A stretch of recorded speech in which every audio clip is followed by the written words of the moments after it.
Hey everyone, Ham here. Hope you had a happy holiday. Regardless of what you celebrate, I happen to celebrate Christmas, so I had a actually, very successful holiday. Like, with a bunch of little kids in the family, it was like not stressful. We broke everything up.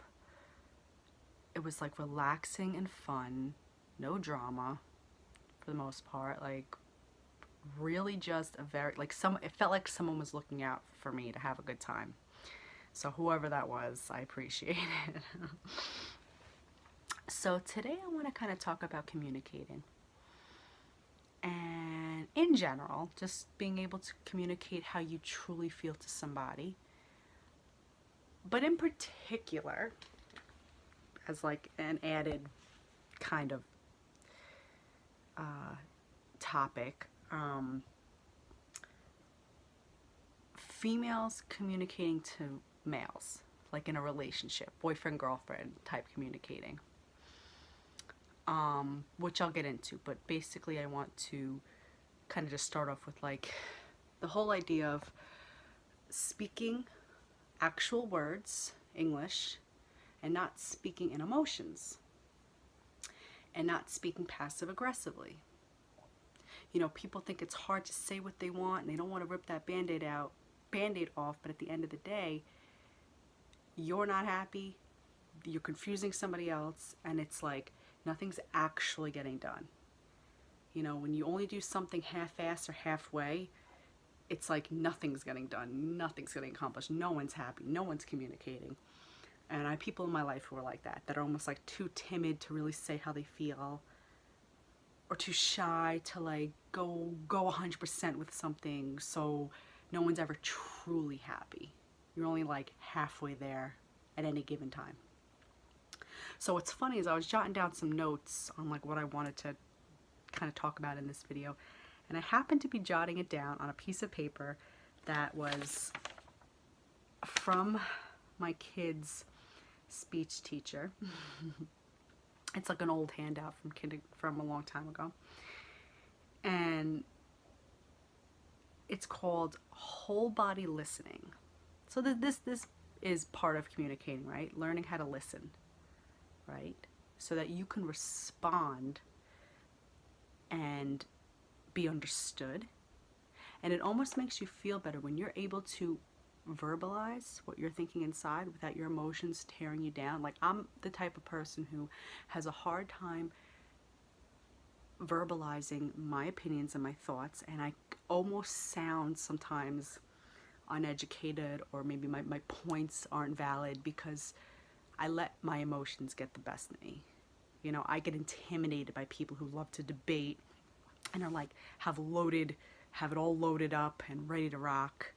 And some people just love debating and love having those kinds of conversations. I don't at all. I don't like debating, because what are you debating? People debate, they debate facts. It's never like an opinion. It's like, okay, oh, you looked up more shit on the internet and memorized it? Like, how does that make you smarter than me? It's not even necessarily your thought. It's like you're just picking a side and memorizing it and like a parrot repeating it. So, and then I'm sitting here like, I'm sorry I didn't read Wikipedia today. You know, that's why I don't like debates and things like that. Mostly too because people aren't receptive to other opinions. It's like, I've done my research, this is how I feel, and I'm gonna shoot it out, diarrhea of the mouth at you at rapid fire, and you're not gonna have a chance to even like comprehend what I'm saying. So there's something called whole body listening, and I'll explain it to you on the sheet for children. It says eyes. Look at the person you're talking to. Look at the person talking to you. Ears, both ears ready to hear. Mouth, quiet, no talking, humming or making sounds. Hands quietly in your lap, in your pocket, or by your side. That's a big thing. If you can hold on to your own hands or stick them behind your back and hold them, it'll almost prevent you from wanting to cut somebody off. And being from New York and the family that I come from, at least from my dad's side, we have a hard time not cutting people off when they're talking. It's rude as hell. It's literally a family trait. It's horrible. Everyone waits to talk. My mom's side is very different. Everyone's very slow. They listen. It's a lot more of a respectful conversation. Feet, quiet on the floor. Body, faces the speaker. Brain, thinks about what's being said. Heart, caring about what the other person's saying. Basically being present in the moment. I've talked about this in other videos, right? So, like for instance, I have somebody in my life, I won't name names, who is very tactless, says what's on their mind without thinking, says very rude and obnoxious things in front of other people as if it's normal. Like so rude and like evil almost, and you sit there and you're like, you almost can't respond because it's so off the wall. Like you'll just respond in a rage because of what's being said. So you're almost shocked that someone at that age would say and do, and like the things that come out of their mouth. So I'm learning to stick up for myself. Like for instance, this person said something the other day about my kids' Christmas arrangements, going to see their father. Like, my kid loves their father regardless of what happened between us. You know, everyone knows if you're separated, it's not the kid's problem. They love mom, they love dad. Then if you are a mature adult, you will see that, and you'll know that it'll benefit everybody in the long run to let them have a relationship with mom and dad. And this person's like, why are they going there? Doesn't he not have any family? What are they even gonna do? Who the fuck who says that in front of a bunch of people? They love each other. They're gonna make dinner and snuggle and have a great time together. Isn't that what the holidays are about? So, one of the things I want to say is stick up for yourself. You don't feed into that person, but you do respond. And my response was, oh, they love their dad. Yeah, they're probably going to make dinner and enjoy each other. And you don't even make eye contact, and you walk away and change the subject. You shoot them down. You have a basic response. You don't feed into it. Because what was that going to do? It was going to ruin the holiday because I got fire burning from my toes to the top of my head. And I can have the worst things come out of my mouth. But I'm at my grandmother's house. It's the holidays. So who's the bigger person? You know what I mean? So even in a situation, if it's a boyfriend or a girlfriend or whoever, that part's coming later. The next thing I'm going to talk about. But anyway, you give a simple response back. And what I think is like, that person's sick. That person's mentally handicapped. So just think about like when a child says something tactlessly or kind of just says what's on their mind. Instead of letting it offend you, be like, okay, 3-year-old, you're just learning how to talk and have conversations with adults, you know, and you just kind of like feel bad for them. And you walk away, and then you don't let it burden your day. And just know that karma bites real hard. Anyway. So, what was I saying? They don't understand. Okay, never mind. Okay, so, yeah, just like, I used to let everything bother me. I used to have really bad anxiety, and then I had a lot of shit go down in my life that calloused me over, and now I'm like hard as a rock. Just about. Something still bothered me, but for the most part, my anxiety is gone. I think if you have a bad anxiety problem, you need to throw yourself into a very scary, dangerous situation in some way. Watch yourself get out of it. You and you alone. Go through that pain. Feel every ounce of it. Have yourself get out of it. And when you're out of it, nothing will ever bother you ever again. And I thought I came up with this concept by myself. I went into more depth about it, like when I was originally talking about it. And someone said to me, yeah, that's what therapists say. Like, you need to watch yourself be able to succeed and accomplish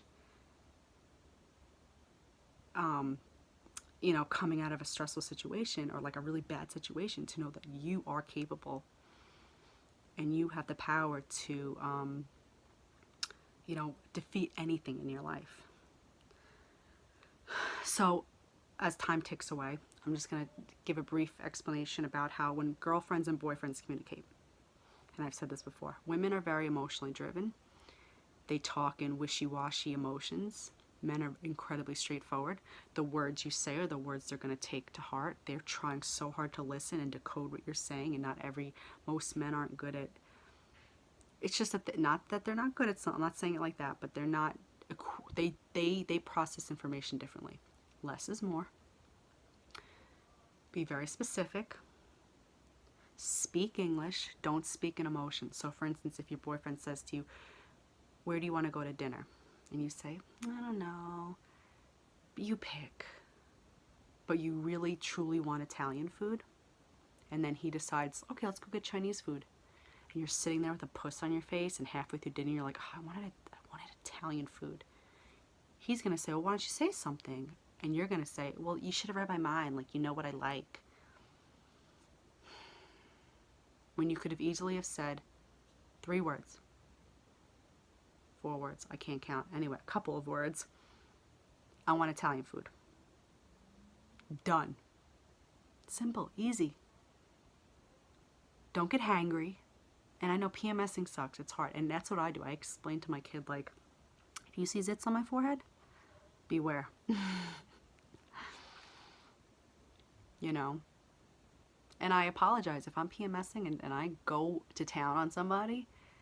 I let them know ahead of time, listen, if I'm acting a certain way, this is why, and I will absolutely catch myself as soon as I possibly can and apologize and turn it around for you, because it's inappropriate. And I did a PMS video a couple videos back, and literally that day I blew up on my kid's father and we had it out, and I was like, shit, I just like did a video about this. But kid's father is not very easygoing, so it was hard to recover from that one. Anyway, so, you know, don't speak in emotions. Speak in words. Speak English. Honey, what do you want for Christmas? Cartier bracelet. Done. Sweetie, what kind of dessert do you want? Cheesecake. Done. Be 3 words. Be straight. They're not going to think you're being rude. They're going to be, oh, thank God they gave me the answer that I needed, so that they can actually accomplish the goal and make you happy. They don't want to read your mind. They don't know how to read your mind. Don't talk in emotions. Talk in words. Talk in English. You'll be a happier person and a happier couple. I'm telling you. So when it comes to communicating, say what you mean to say. All right. I love you. Hope you had a wonderful holiday. You guys are awesome. Coming at you with that advice. You look beautiful today. Your hair looks really nice too. And I know you worked really hard on that Christmas dinner for those of you who celebrated. So clap to you. All right. Have a good one. Bye. See you next time.